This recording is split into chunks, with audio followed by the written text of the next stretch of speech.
Warning! The following presentation contains information that might contradict what you have previously heard, or believed to be true, about how the human body works, and contains material that is not suitable for closed-minded individuals. Enjoy! So recently, a student asked me about the truth behind some messages that they saw in an advertisement for a program known as VSHRED. And so here is a soapbox on the content within the advertisements. This is not going to be on any test, but it's very important to understand. VSHRED, like many other programs, appear to be nothing more than a latest form of a snake oil, a program or a supplement or something else that may or may not be as scientifically true as what the people pitching it pretend it might be.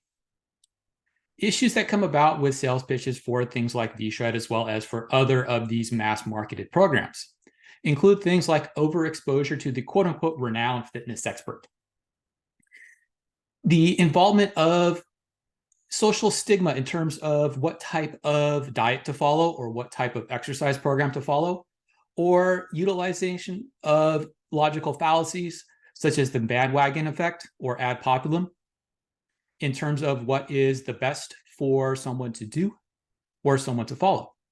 Application biases within the program development, false associations, either or fallacies that can come about, over-reliance on single study, and more importantly, with most of the mass-marketed advertisements, the utilization of anecdotal and anecdotes, leading to post hoc fallacies and hasty generalizations. Most of the mass marketing programs that we see want you to think that their program is somehow unique among all the other programs. They tend to discuss similarities and differences based on absolutes of things that are highly dissimilar. They tend to misapply concepts that have allowed us to use exercise in prevention programs that we typically refer to as exercise as medicine. So let's break down some of the misinformation and logical fallacies that we're going to see in this advertisement. Don't worry, I'm not going to play it for you. Key mistakes that need correcting. And let's start with just a few of the many logical fallacies that are presented.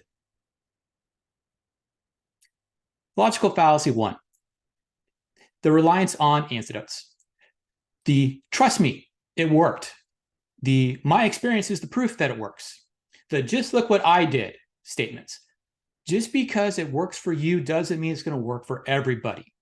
Anecdotes are not empirical evidence. We have to rely on the empirical evidence that we get from objective observations, not subjective reports from the individuals doing it. The post hoc fallacies. It was the last thing that I did, so it must be the thing that caused the responses that I must have. What we have to remember is that everything is going to work. Any change that I have within my exercise or within my diet is going to lead to changes in both body mass, as well as with my overall physical health and overall physical fitness. We cannot and should not attribute it to a single thing that we're doing within the avenues of rehabilitation or the avenues of exercise. The observer and the performer biases, the misapplication of the Hawthorne effect, where behavior change leads to other behavior change, which leads to other behavior change based off of the psychological and inherent identification of being observed, will lead to additional changes. What we fail to do with many of these mass marketed programs is realize any change in one health behavior will typically lead to changes in other health behaviors. When I start making changes in health behaviors, going from an anti-health perspective to a pro-health perspective, or more importantly, increase my pro-health behaviors, it stimulates the use of other pro-health behaviors. Because of this, we can become blinded to why changes might be occurring, where we attribute specific changes to the interventions at play, ignoring all of the other variables that can and do influence my overall body composition and my level of fitness and health. What we have to remember is that body image does not indicate metabolic rate. There might be differences in metabolism based off of the level of activity the person happens to be doing when they're active and when they are recovering. But this doesn't mean that we have fast metabolism and slow metabolism. Metabolism, physiologically speaking, is the sum of all of the biochemical reactions in my body. The more active I happen to be, the higher my metabolic rate will be at the time of activity. If I am doing strenuous activity, the need to recover from that strenuous activity will also increase my metabolic rates. But that doesn't mean that I happen to have a fast metabolism or a slow metabolism based off of what my body looks like. The calorie in, calorie out misnomer. Calories in, calorie outs do not attribute anything to weight. When we look at this calorie in, calorie out fallacy, what we have to do is we have to look at what is the definition that we're looking at in terms of caloric balances. And it's off for a number of reasons. We've talked about this in a different podcast. You can read about it in a number of the articles that I've published in peer-reviewed journals. One of them that comes into play is the fact that the BMR equations are not accurate for everybody, which means that we're getting a false baseline estimate for energy use per day for the person. Because we don't know the exact amount of energy being expended, nor do we know the exact amount of energy being consumed.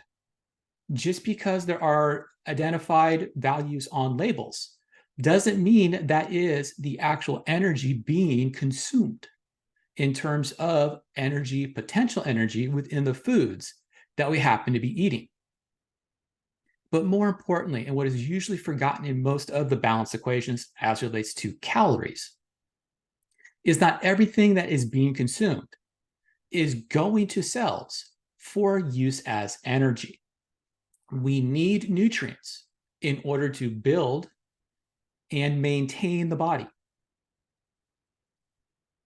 Oh, and just another thing. Calories can't be burned. It's a unit of heat. It's a unit of heat that's based on specific heat of water. That's right, it's a unit of heat. That's right, it's energy. And here's the thing, energy can't be burned. Regardless of how we want to talk about it, energy cannot be burned. When we talk about calories, it depends upon how we're going to discuss it. More often than not, we are talking about what's referred to as a dietary calorie. That is how much energy is being used to generate heat, the release of energy to the external environment due to thermodynamics, to increase 1 liter of water or 1 kilogram of water, 1 degree centigrade, which is based on the specific heat of water. That is how much energy needs to be absorbed within the water in order for its heat value to increase.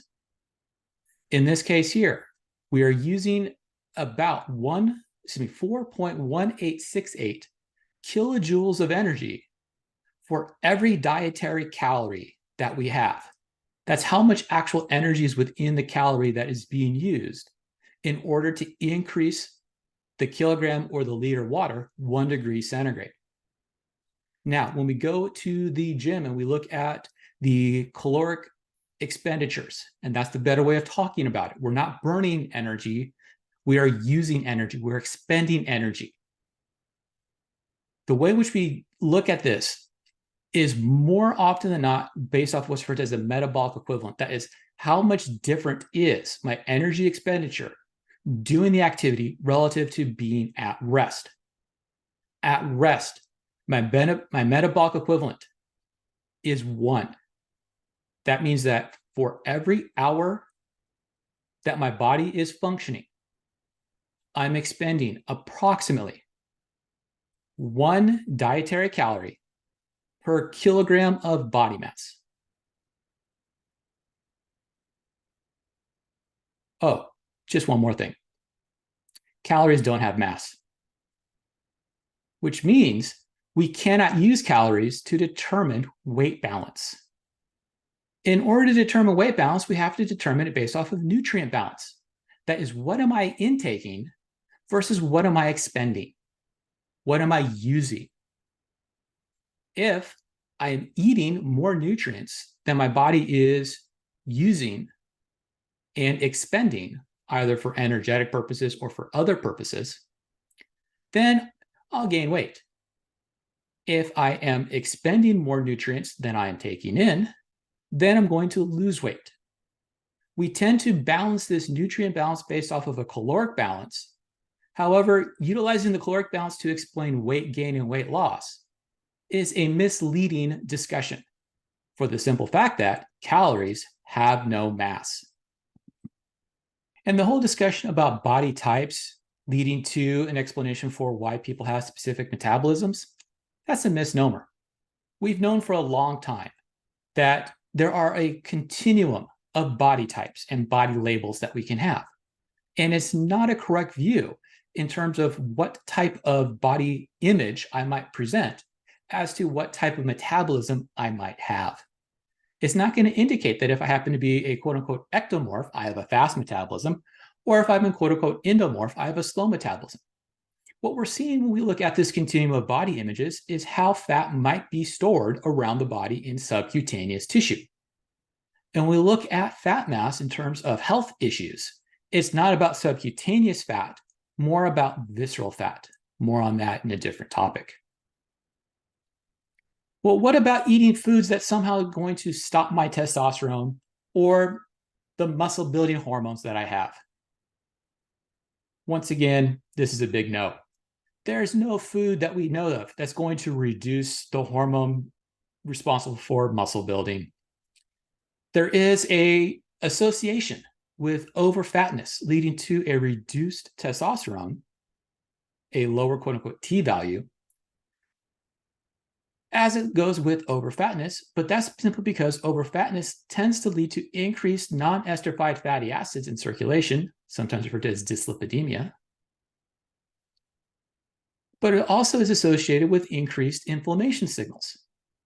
When we have high amounts of fat in circulation, dyslipidemia, along with high amounts of inflammation, we tend to inhibit the ability for the gonads, the ovaries and the testes, to produce testosterone. Yes, ovaries produce testosterone, just like testicles do. It's just how much of the steroid hormones will convert into testosterone is the big difference. When we look at what's going on the male side, as what we see here within the feedback loop, when we have high amounts of adiposity and dyslipidemia combined with large amounts of stress, what we tend to do is we tend to block androgen responses and we tend to stimulate inflammation responses.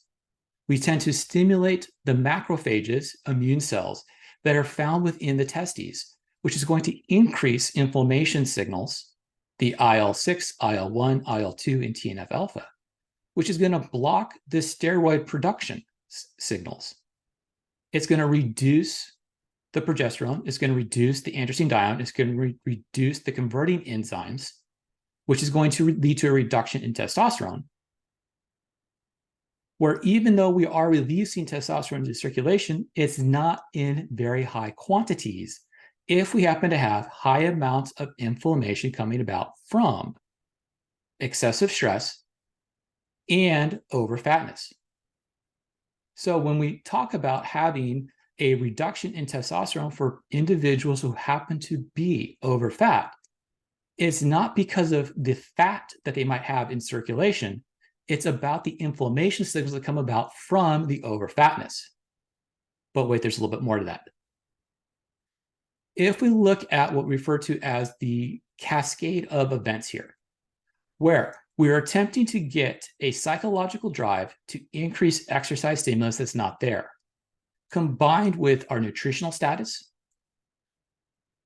our inherent gender and age factors, as well as our level of adiposity, we're going to have an impact on our level of fitness. if I do not get the psychological drive to the correct exercise, I'm going to have low levels of physical activity, which is going to have an impact on my nutritional balance, which is going to have an impact on my adiposity, which is going to have an impact on systemic responses, which is going to feed down onto the organs, cells, and tissues of the body, which is going to change how the hormones are going to interact at those levels, which is going to change how the cells function.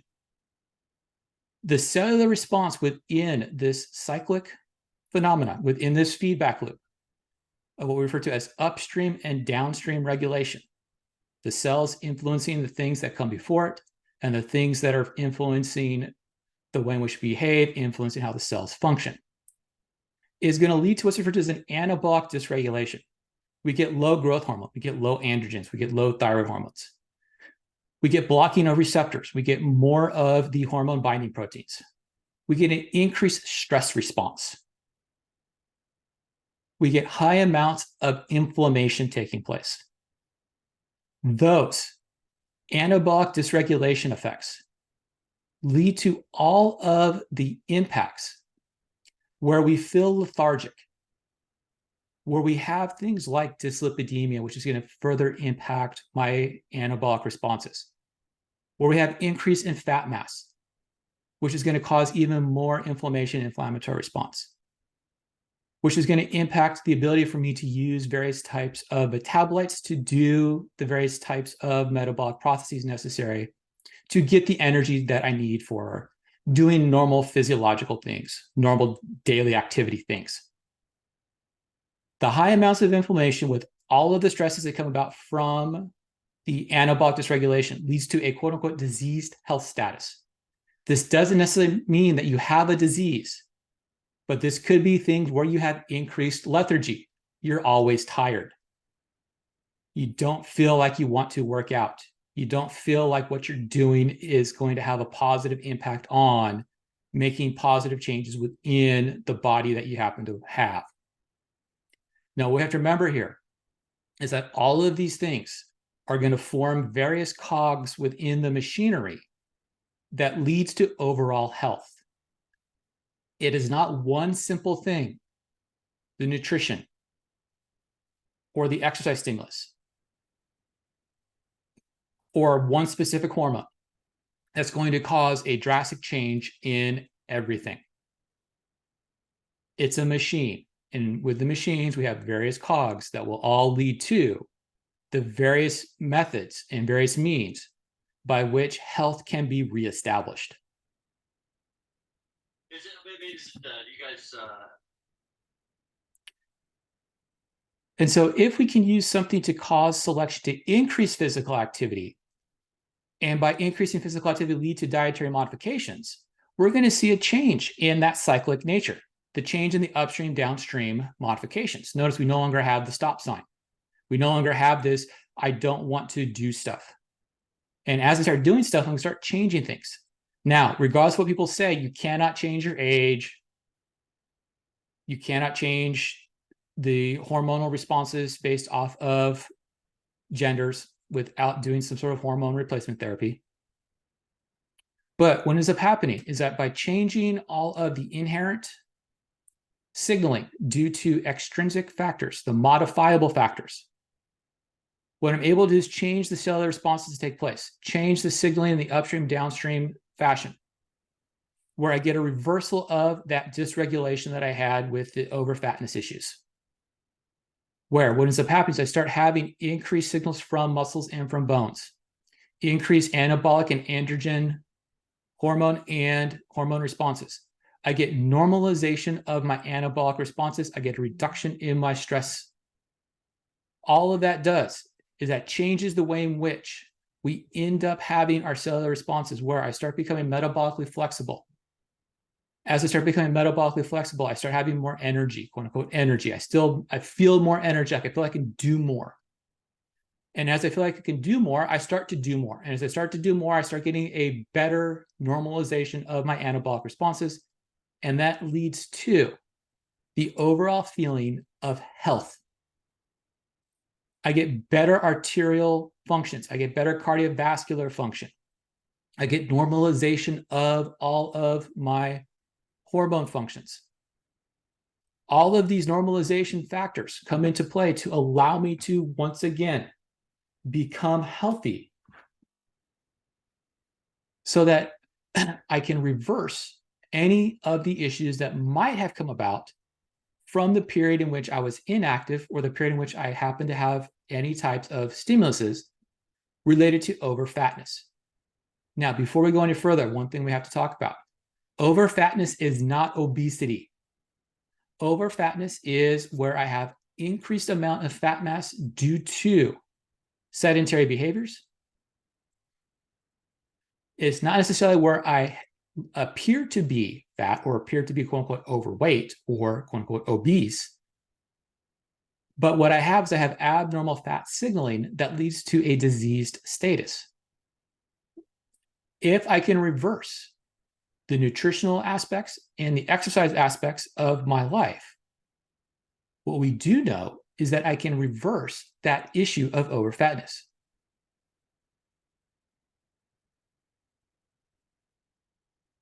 Now, the other thing that seems to be sold here, for lack of a better word, is the fact that you're going to now have this program that you're not going to want to stop. But there's a problem. And the problem is that there's a whole bunch of reasons that individuals will stop intervention programs, stop diet and exercise programs, even this VSHRED. And what are some of those reasons? We'll look at them based off of the impact that coercion versus self-selection happens to have in terms of intervention programs. And most of this deals with things that are poorly developed. We have poorly developed goals. Even what is being sold based off of what is visible are poorly developed goals. We offer unrealistic goals. We offer dreams as being goals. What we have to remember is that goals have to be specific, measurable. They have to be realistic. They have to have some sort of time management to them. They have to have some sort of endpoint that we can use to see whether or not a goal has been reached, or if we have to modify that goal based off of all of the other factors that can come into play that might impact the ability for me to reach a specific goal. When I have poorly developed goals, it leads to a poorly designed program, a poorly designed regimen. Regimens that can and typically do have bad focuses. They focus on the caloric balance issue. They focus on the body weight issue without realizing that those factors become negative reinforcers. They do not allow for the enjoyment of a program to be reached. They are non-maintainable. We can only do the program when I am purchasing from the person, when I have the person looking over my shoulder, forcing me to do what I need to do. If we want to have a program that is going to be for the long term, because once again, we're dealing with lifestyle changes. Within lifestyle changes, we're attempting to convert one behavior for another behavior. We're going to try to change a quote unquote bad behavior for a quote unquote good behavior. And when we do this, we have to make sure that the change is a maintainable and a self-managed change. So let's take a look at some of the factors here. Exercise. We have a misapplication about the need to burn calories. The misapplication about the need to burn calories makes exercise regimens typically harder than what they may necessarily need to be. We're going to use forms of exercise that may not appease the person. And if I make something that is not psychologically appeasable, I'm not going to want to do that. And we go into that first feedback loop effect of the upstream and downstream interactions, where I'm not going to want to do the exercise intervention, which means I'm not going to want to make the other changes in my lifestyle. This makes me feel like I'm being forced into the exercise. And if I'm being forced into exercise, I'm going to have adverse responses to the exercise. I'm going to not want to do the exercise, even though it might be a benefit to me. Or I'm going to have a program that doesn't change exercise. The exercise stays stale. And when we have stale exercise, what we end up doing is we end up not getting responses over the long term. So key points we have to remember when we start looking at exercise programs and where some of these mass marketed exercise programs falter is that it's going to take 8 weeks for every person in the population to see responses. That doesn't mean it's going to take me specifically 8 weeks, but within the normal curve of everybody, it's going to take 8 weeks for everyone to have the chance to see responses, which means that if I don't plan and don't set my goals correctly, if I make body composition a principal goal within that first very few weeks of intervention, I'm not going to want to continue that intervention because I'm not able to see that goal. What we have to remember is that all of the responses that we see are going to be based off of the physiological concept of the SHRED principle, specific adaptations to impose demands. We're only going to see responses that are set up in such a way to meet the needs that we're placing on the body based off of what we're asking the body to do. We have to remember that training and exercise is very different than simply being physically active. Training and exercise is set up based off of changing what we're doing so as to meet specific goals based off of the SHRED principle. It's not simply being active or being outdoors or being off the couch. That's physical activity. Training and exercise is I'm going to train so that I'm able to run 1 mile without stopping the run, without having to walk. I'm going to train so that I can squat my body weight on the bar. I'm going to train so that I can do a pull-up without assistance. Those are the difference between physical activity and training. And when we're doing exercise, when we're setting up exercise programs and exercise regimens, and when we're trying to follow exercise programs and exercise regimens, we have to make sure that the training goals and the exercise goals are set up in such a way so that we have reinforcements that are positive in nature, that are self-selective in nature, that are appeasing to the exerciser, to the person, and not imposed on the person. Okay, well, what about the diet? And this is where there are a couple of key points that are stated within the advertisement that are actually true. You don't have to do specific diets. It goes back to the idea of the nutrient balance. But the problem is that too many diets, including the diets that were mentioned within the advertisement, become too focused on calories and restricting calories, or tend to make changes that are excessively restrictive. Things like the Atkins style diet, the keto diet, the low or very low carbohydrate style diet, the keto diet, the bland diet, the carbohydrate loading diet, the caveman diet, the clear liquid diet, the detox diet, the diabetic low glycemic load diet, the full liquid diet, the low fat diet, low potassium diet, low residual fiber diet, the low sodium diet, the Mediterranean diet, the plant-rich vegan or vegetarian diet, the proportionality diet or the raw food diet, or when we talk about when we're going to eat things. What we cannot do is have diets feel like punishment. If diets feel like punishment, they're not going to be followed. That's why diets tend to fail. The changes become coerced. When changes become coerced, they are not self-selected, they are not self-monitored, and thus they cannot be maintained.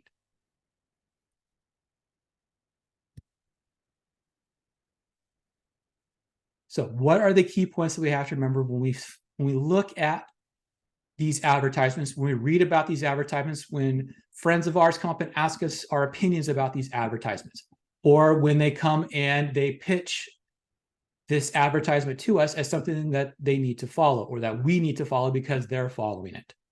Part of the reasons why they're going to come and ask us to follow it with them is for social reinforcement. Social reinforcement is good. Social reinforcement is nice. Having camaraderie within the activities is good. It's something that's going to allow us to be held accountable for our actions. But the problem is that if it's simply because of I'm doing it, you should do it, we have a logical fallacy that's there. And so what we have to remember is that excessively restrictive things become socially exclusionary. If I'm only going to eat certain things, I'm only going to hang around with people who are also eating only those certain things. I'm not going to be able to go out to dinner with friends if we're not going to a restaurant that has food that I can eat. If we're going to go to the gym to work out, I may only go to the place that offers yoga versus the gym that offers everything. Those types of social exclusionary activities minimize the ability to have it be a self-maintained, long-term program. Excessive restrictions, particularly with food, reduce hormones that are necessary for growth and maintenance. It is not about thyroid hormone, even though that is how a lot of people will mention the hormones. We talked about this in a previous podcast, and it's also in a couple of the YouTube videos that relate to what type of diet do I need to follow to be best, and how diet and nutrition will affect my metabolism. And that's because excessively restricted diets, excessively reducing hormones, leads to changes in metabolism that's going to be counter to what is desired. This is where if I become too restrictive in my diet, I think, oh, I'm quote unquote cutting calories and quote unquote cutting calories and quote unquote cutting calories. But what ends up happening is that if that restriction in nutrient intake, because remember, it's not about calories, it's about nutrients. If that nutrient intake becomes too restrictive, too low, the body turns and starts to change the hormone responses that are there, that goes into a preservation mode, not a maintenance mode, and not a growth mode, where I think, oh, I'm restricting all of my food so that I can reduce body fat. But the problem is that I'm not seeing a reduction in body fat, and that's because I am too restrictive in what I am cutting. This is where it's better to start changing your macronutrients as opposed to changing how much is being eaten. What we have to remember is that no single food, and in particular, no specific type of supplement, has been empirically shown to independently lead to health or morphological changes. And the key here is independently shown. If I make a change in diet and I make a change in exercise, I will see changes in both morphology and in health. By modifying and by manipulating macronutrients, I may change some of my metabolism, which may change some of my morphology. But that change does not happen independent of other changes within my lifestyle. And this is what we have to remember. One change in lifestyle tends to lead to secondary changes in lifestyle. And it becomes very hard outside of empirical observations, scientific observations in large populations, to indicate whether or not we have a single factor or multiple factors. And most of the time, it's multiple factors. So what's the take-home message that I can take from looking at the advertisements to these mass marketed programs? And what's the take-home message from this podcast? Watch out for presentations and information that is presented through logical fallacies. If you get a presentation of extraordinary claims, seek extraordinary evidence. Remember, everything has the chance to work for everyone.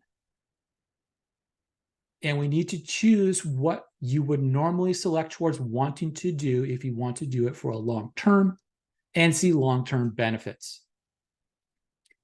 In terms of normal population, it takes about 4 weeks for about 1/3 of everybody to see full responses. And it takes about 8 to 12 weeks for 95% of the population to see changes. And that's the normal population. There are some people who will not see responses, and there are some people who will see immediate responses. Those are the outliers within the population. We cannot use the outliers to describe the normal population. Once again, remember, no single food or supplement will independently lead to changes in health or morphology. Programs that are periodized are better than programs that are not periodized. We have to have exercise and diet periodically change over the course of the year based off of goals that are being set by the individual. If I do not change what I'm doing, the body will interpret that to be my new normal, and I will maintain everything off of that new normal, and I will stop making changes. Well, thanks for listening. Thanks for watching. Stay tuned and pay attention for upcoming talks and upcoming discussions and upcoming podcasts about topics related to what we just looked at. Looking more in depth into the science about how we can live a more healthy lifestyle and how physiology will be used to explain most of what we have going on within our body. If you like what you heard, remember to like and subscribe. And please make sure to follow us on all of the platforms.